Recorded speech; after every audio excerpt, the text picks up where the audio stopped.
Salam sejahtera. Ini paling panas. Habislah Sanusi, kata netizen. Patutlah Sanusi marah Akmal lawat LRA Kedah. Rupa-rupanya tembelang dah pecah. Dipetik daripada Harapan Daily.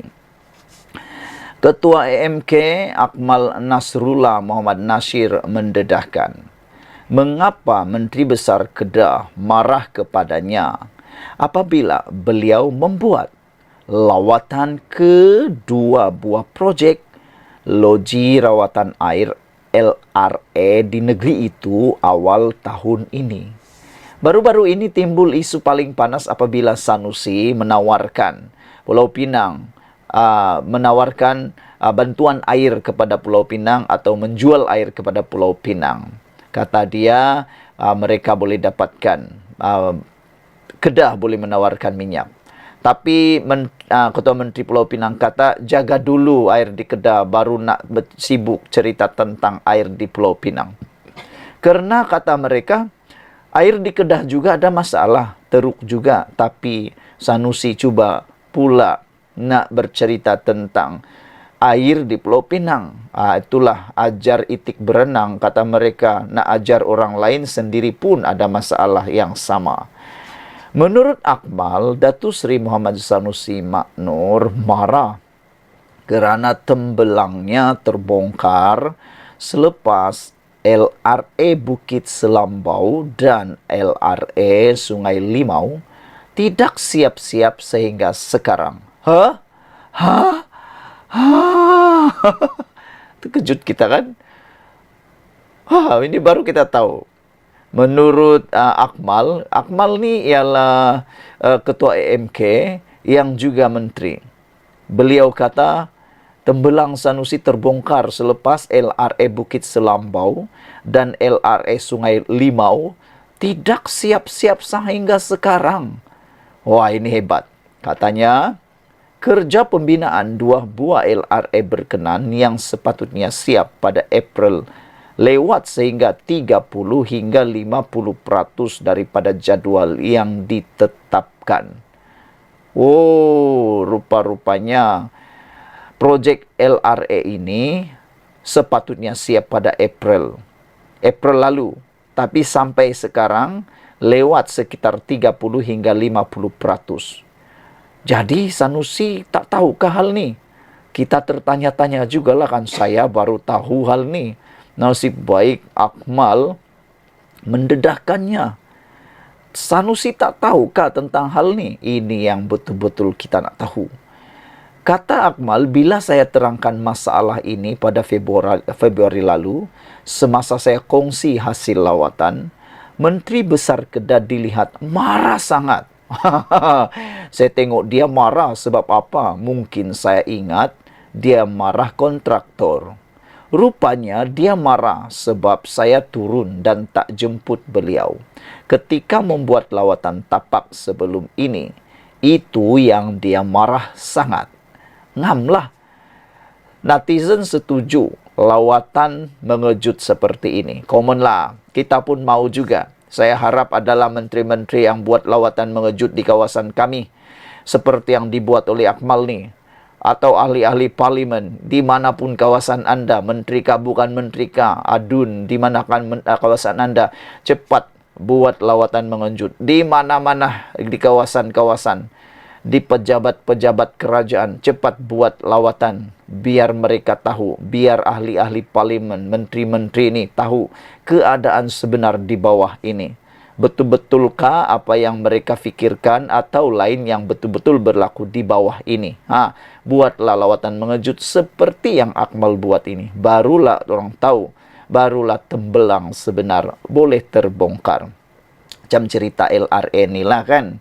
Akmal melawat secara tiba-tiba, tak jemput Sanusi, tembelang terbongkar, dan marah-marahlah terus Sanusi. Tapi saya tahu dia marah disebabkan terlalu terdedah satu tembelang yang mana dia bercerita dialah paling besar, paling mampu menggerakkan kemajuan, tapi loji di bawah seliaannya tak siap-siap, katanya dalam ceramah perpaduan malam tadi. Katanya mengikut anggaran penyerahan projek terbaru, kedua-dua projek berkenan sepatutnya siap pada April lalu dan penghujung Jun ini. Namun beliau yakin kedua-dua projek itu masih lagi bermasalah. Dalam pada itu, Akmal mencabar agar Panglima Perang Perikatan Nasional itu turut sama dalam lawatan yang akan diadakan ke LRA tersebut sekiranya beliau berani. Hebat nih. Kita tunggu cerita nanti. Terima kasih karena menonton channel ini. Jangan lupa share video ini. Bye-bye. Salam sejahtera. Kali ini paling panas dan mengejutkan. Pas tersalah pilih calon, kini jadi perbualan hangat pengundi Sungai Bakap. Wow. Baru masuk hari kedua, kempen PRK, Pilihan Raya Kecil Sungai Bakap, sudah mulai timbul perkara-perkara mengejut macam ini. Kali ini bukan sekadar isu ISO, bukan sekadar minyak motosikal, bukan sekadar kelayakan akademik, tapi isu pas tersalah pilih calon. Jadi kalau macam tu, Abang Abidin ni bukan calon yang betul ke? Itukah maksudnya? Kalau begitu, siapa calon yang betul? Adakah Abang Abidin yang sudah diletakkan calon ini sebenarnya memang betul tersalah dipilih? Nah, apa pendapat anda pula? Walaupun pengarah pilihan raya PAS cuba untuk menutup kelemahan calon PAS di Sungai Bakap, namun isu pendidikan yang dimiliki oleh calon berkenan terus menjadi isu utama di kalangan penduduk di sini. Tangkap layar perbualan dalam kumpulan WhatsApp Unit Daerah Mengundi UDM PAS Sungai Duri, tempat asal calon Perikatan Nasional PN, Abidin Ismail, kini tular di kalangan penduduk. Menurut petugas pilihan raya Pakatan Harapan PH yang turun bertemu penduduk di Sungai Bakap, kebanyakan penduduk di sana bercakap soal kegagalan Perikatan Nasional khasnya PAS memilih calon yang tepat. Di mana-mana pun masyarakat dan pengundi Sungai Bakap bersembang, baik di pejabat, di sekolah, di masjid, di kedai-kedai kopi, rata-rata bercakap mengenai kegagalan PAS negeri dan PAS kawasan untuk memilih calon. Biarpun nampak bersungguh, Sanusi, selaku pengarah pilihan raya PAS pusat, cuba untuk menjustifikasikan pemilihan Abidin sebagai calon, namun suara-suara di belakang tabir sukar untuk ditahan. Kata Muhammad Yahya, pengarah komunikasi Pakatan Harapan Perlis, yang sejak sebelum penamaan calon sudah berada di Sungai Bakap. Menurut perbualan kumpulan WhatsApp yang tular itu, PAS kawasan telah mencadangkan agar Setiausaha Perhubungan PAS Pulau Pinang, Zuri Ibrahim sebagai calon Perikatan Nasional untuk pilihan raya kecil kali ini. Ia telah dipersetujui oleh PAS Pulau Pinang. Namun, apabila dibawa kepada Perikatan Nasional, bersatu dan gerakan menolak calon PAS itu. Sebelum pilihan raya umum lalu, kecoh di Pulau Pinang apabila PAS menghalang Presiden Gerakan Dominic Lau untuk menyertai satu majlis PAS di negeri itu. Zuri dikatakan terlibat dalam insiden berkenan. Semalam, pengarah pilihan raya PAS, Datuk Seri Muhammad Sanusi Maknur berkata, pendidikan tidak menjadi faktor penting bagi menjadikan seseorang pemimpin politik yang cemerlang. Namun, calon Pakatan Harapan, yaitu Dr. Johari, Cikgu Johari kata, pendidikan itu boleh menuntun seseorang ke arah yang lebih baik. Ini memang betul. Pendidikan menuntun orang ke arah yang lebih baik. Dan kata calon Pakatan Harapan itu, kekurangan pendidikan boleh menyebabkan membawa orang sesat. kekurangan ilmu pengetahuan pendidikan boleh membawa orang sesat. Saudara-saudara sekalian, Sanusi berkata demikian ketika mengulas kelulusan akademik calon PAS di Sungai Bakap selepas diasak para wartawan. PAS tidak meletakkan kelayakan akademik calonnya dalam biodata calon yang bertanding di Sungai Bakap. Ia telah menimbulkan tanda tanya pengundi. Apakah kelulusan akademik calon berkenan kerana Pakatan Harapan PH meletakkan calon yang mempunyai ijazah PhD. Sekian untuk kali ini. Jangan lupa tinggalkan komen anda. Bye-bye. Salam sejahtera. Tuan Ibrahim Tuan Man, Timbalan Presiden PAS, sekali lagi buat silap besar. Beberapa hari yang lalu, semasa pengenalan memperkenalkan calon Perikatan Nasional di Sungai Bakap, Tuan Ibrahim turut membuat kesilapan apabila beliau cuba mengangkat calon Perikatan Nasional ni setinggi-tinggi langit, sampailah ke langit biru, sampailah ke planet Jupiter, entahlah sampai ke langit mana. Dia sebenarnya, pada pendapat netizen, niat Tuan Ibrahim Tuan Man mahu mengangkat calonnya itu setinggi-tingginya, walaupun kelayakan akademiknya tidak pun dinyatakan dalam pengenalan tersebut. Sehingga netizen mula mengecam, mengkritik dan ada juga yang mempersenda. Kerana sebelum ini, Perikatan Nasional juga pernah mempersenda calon-calon Pakatan Harapan yang rendah akademiknya. Bila mereka tinggi akademik, mereka kata akademik penting. Tapi bila mereka punya calon akademiknya rendah, mereka kata akademik itu tak penting. Itulah, bila dah kena sendiri, barulah tengadah. Janganlah mengata orang, takut-takut nanti kena pula diri sendiri. Macam itulah politik. Tapi kali ini, selepas Tuan Ibrahim Tuan Man mengangkat tinggi calonnya melalui isu ISO 14001 yang menurut Tuan Ibrahim, calon Perikatan Nasional ada sijil ISO, yang kata netizen sejak bila manusia diberikan sijil ISO, kerana kata mereka hanya syarikat kilang saja yang diberi, tiba-tiba manusia pula diberi. Mereka tanya, dari mana Tuan Ibrahim Tuan Man tahu ni? Padahal Tuan Ibrahim pernah memegang jawatan menteri berkaitan pemberian sijil-sijil ISO ni. Jadi kenapa dia tak tahu, kata mereka. Tak apa, itu pertama. Itu kesilapan mungkin tidak disengajakan dan mungkin tidak direka-reka. Tapi apabila isu yang kedua ini timbul semula, maka netizen sudah mula sedar, Tuan Ibrahim Tuan Man ni memang pakar reka cerita ke, kata netizen di ruangan Malaysia Kini, di dalam ruangan Harapan Daily, di mana-manalah. Mereka bertanya, betulkah Tuan Ibrahim Tuan Man ni? Betulkah ni, kata mereka, atau temberang saja? Kerana kali ini, sekali lagi Tuan Ibrahim Tuan Man terkantoi seakan-akan membuat-buat cerita. Apabila ini cerita panas sekarang tentang isu motosikal menggunakan minyak diesel. Ceritanya mudah. Tuan Ibrahim Tuan Man kata, dia terjumpa seorang pakcik. Pakcik itu sedang mengheret motosikalnya. Bila ditanya motosikalnya, kenapa mengheret motosikal, rosakkah atau apa masalahnya?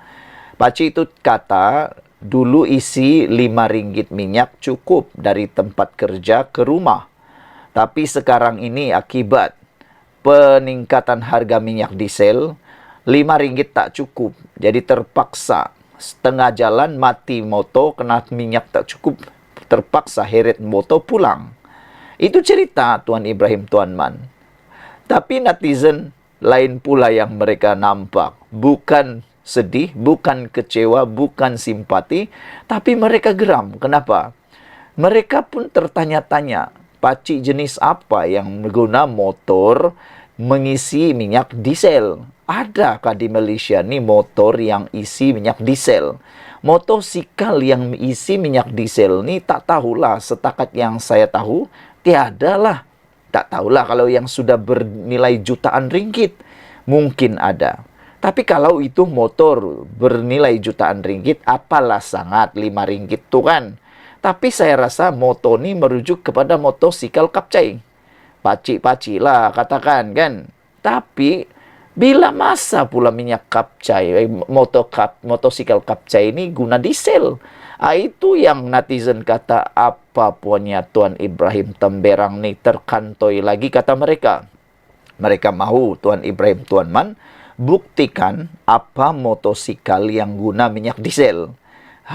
Sehingga seorang aktivis aktivis politik PKR, Irwandi kata, memanglah heret motosikal kalau isi minyak diesel. Nah, kalau motosikal diisi minyak diesel, kompomlah overhaul terus. Memang bukan sekadar diheret, overhaul terus. Mungkin silap-silap hari bulan paci itu yang silap isi minyak diesel.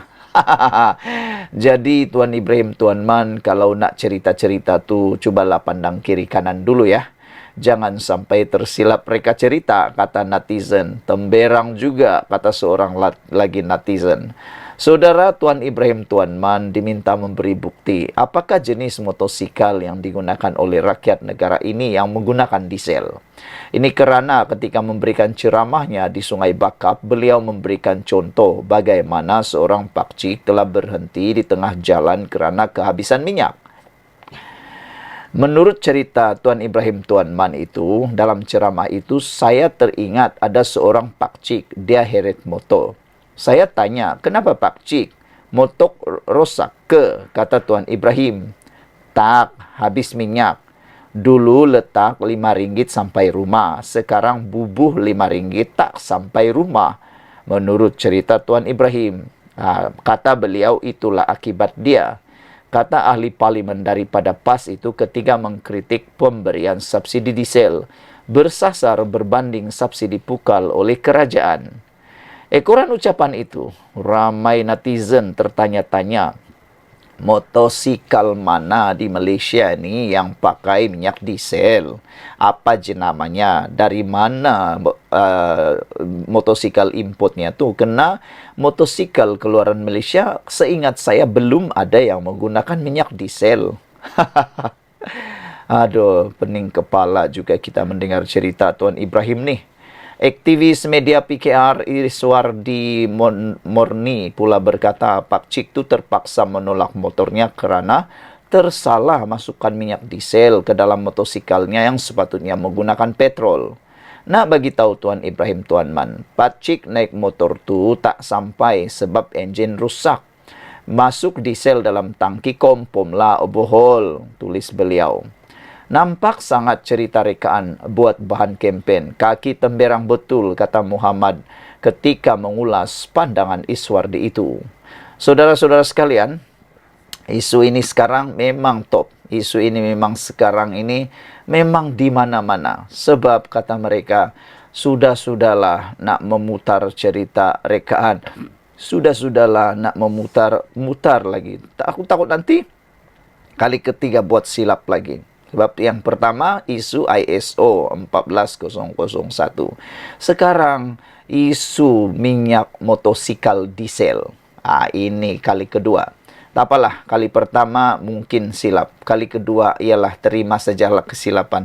Tapi kalau kali ketiga itu memang sengaja mereka cerita, kata netizen. Kita jumpa lagi. Share video ini, kita jumpa lagi. Bye-bye. Salam sejahtera, terima kasih kerana bersama dengan saya di Nazilin Unity Channel. Petang ini sekali lagi kita dihangatkan dengan isu BlackRock.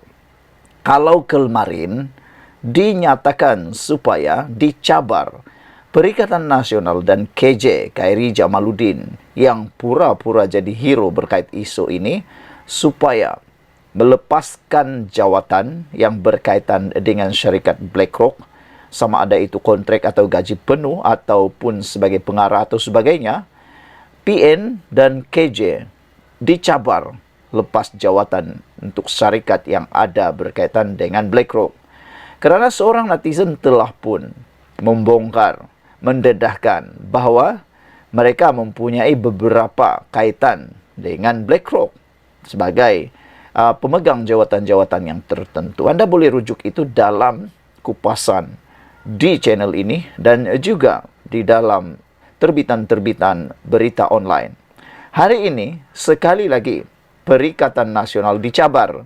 Kali ini bukan lepas jawatan, tapi tutup kilang berkaitan BlackRock di Kedah dan Kelantan. Baru saya tahu, rupa-rupanya mereka sibuk nak berhentikan BlackRock, nak suruh Anwar Ibrahim mengambil keputusan, kerajaan ini mengambil keputusan berkaitan dengan BlackRock. Rupa-rupanya ada kilang berkaitan BlackRock di Kedah dan Kelantan.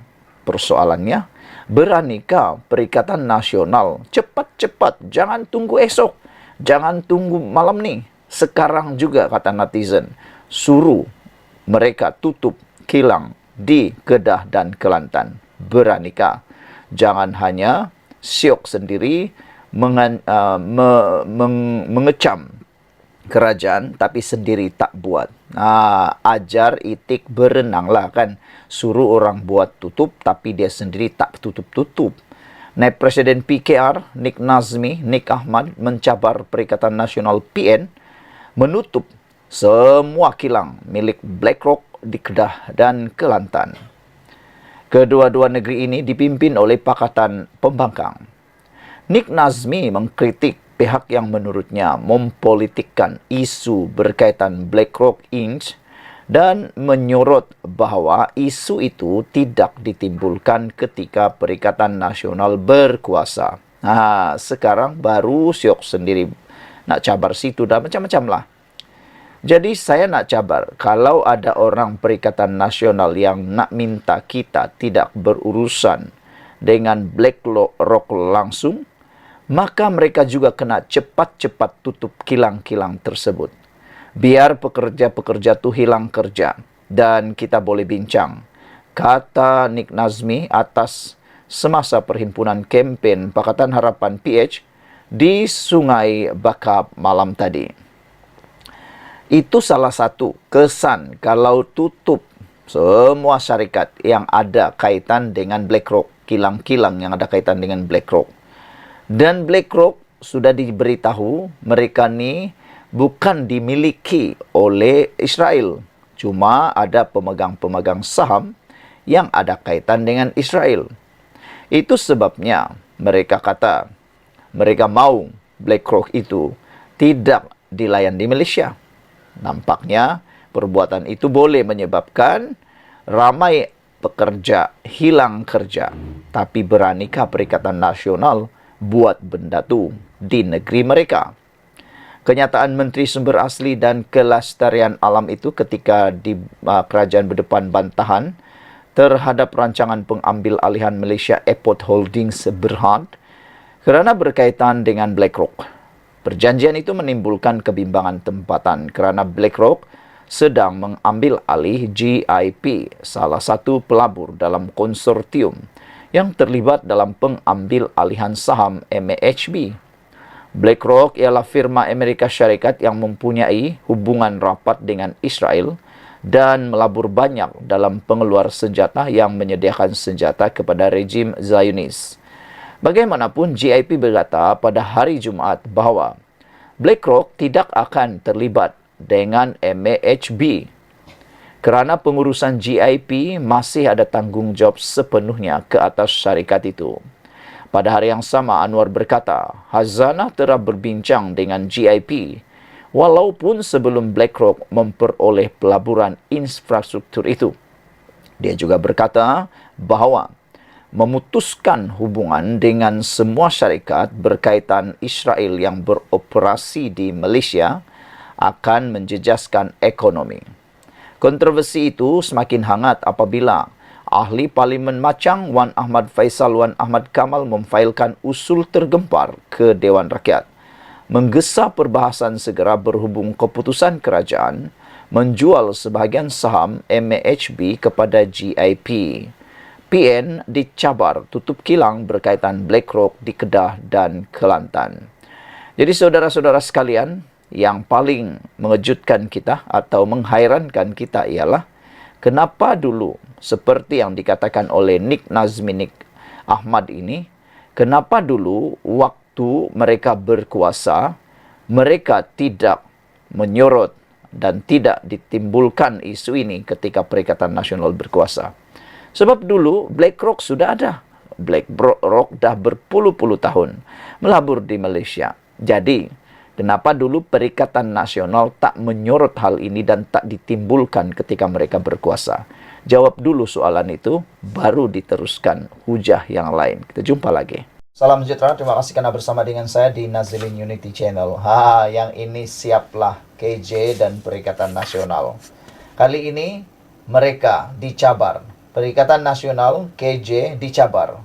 Lepaskan jawatan kontrak dengan syarikat yang ada kaitan dengan BlackRock.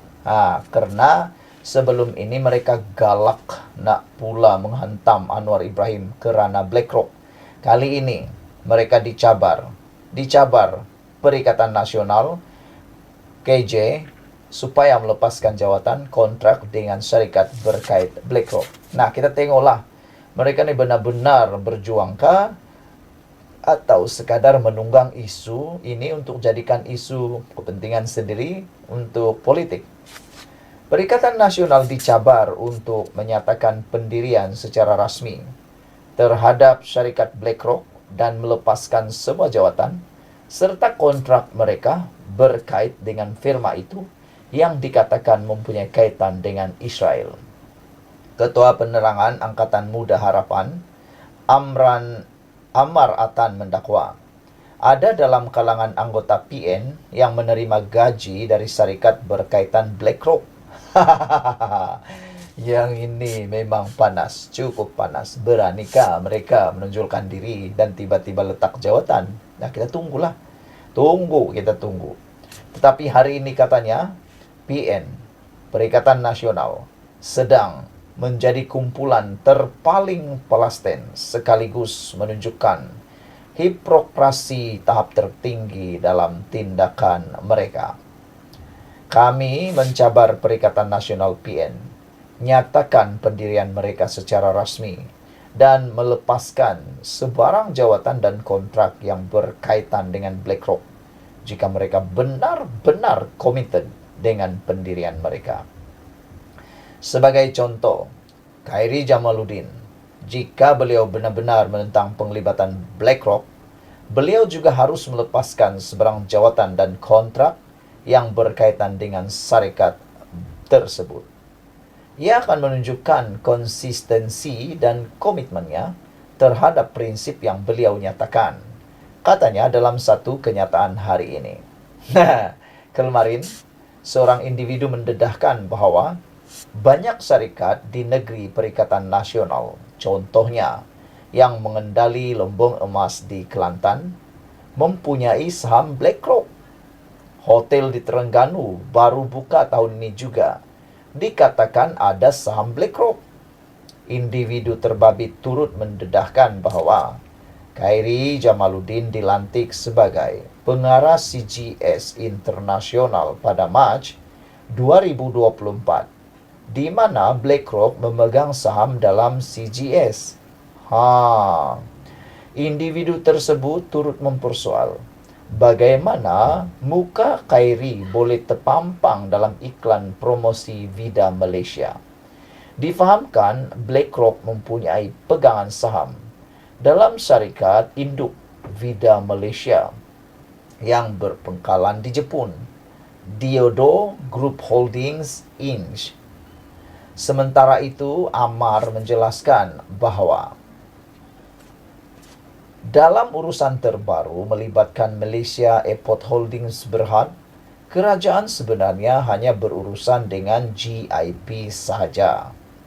Keputusan itu dibuat oleh Khazanah Nasional Berhad berdasarkan penilaian strategik dan kepakaran profesional untuk memajukan aset negara. Paling ironi sewaktu mereka berkuasa, dana syariah kumpulan wang simpanan pekerja KWSP sebanyak 600 juta US dollar sekitar 2.43 bilion ringgit telah diserahkan kepada BlackRock. Tiada pula bantahan daripada mereka ketika itu. Yang ini paling sadis. Hakikatnya, kekejaman Zionis Israel adalah isu yang melatari dunia sejak berdekad-dekad lamanya. Begitu juga dengan penglibatan perniagaan BlackRock dengan Amerika dan Israel. Mengapa waktu itu nada mereka berbeza? Dan mengapa pula hari ini menjadi terpaling Palestin, namun tidak semasa mereka berkuasa? Soalnya lagi. Pendedahan ini memang menarik, pendedahan ini memang luar biasa. Anda share kepada semua orang, dan kita jumpa lagi.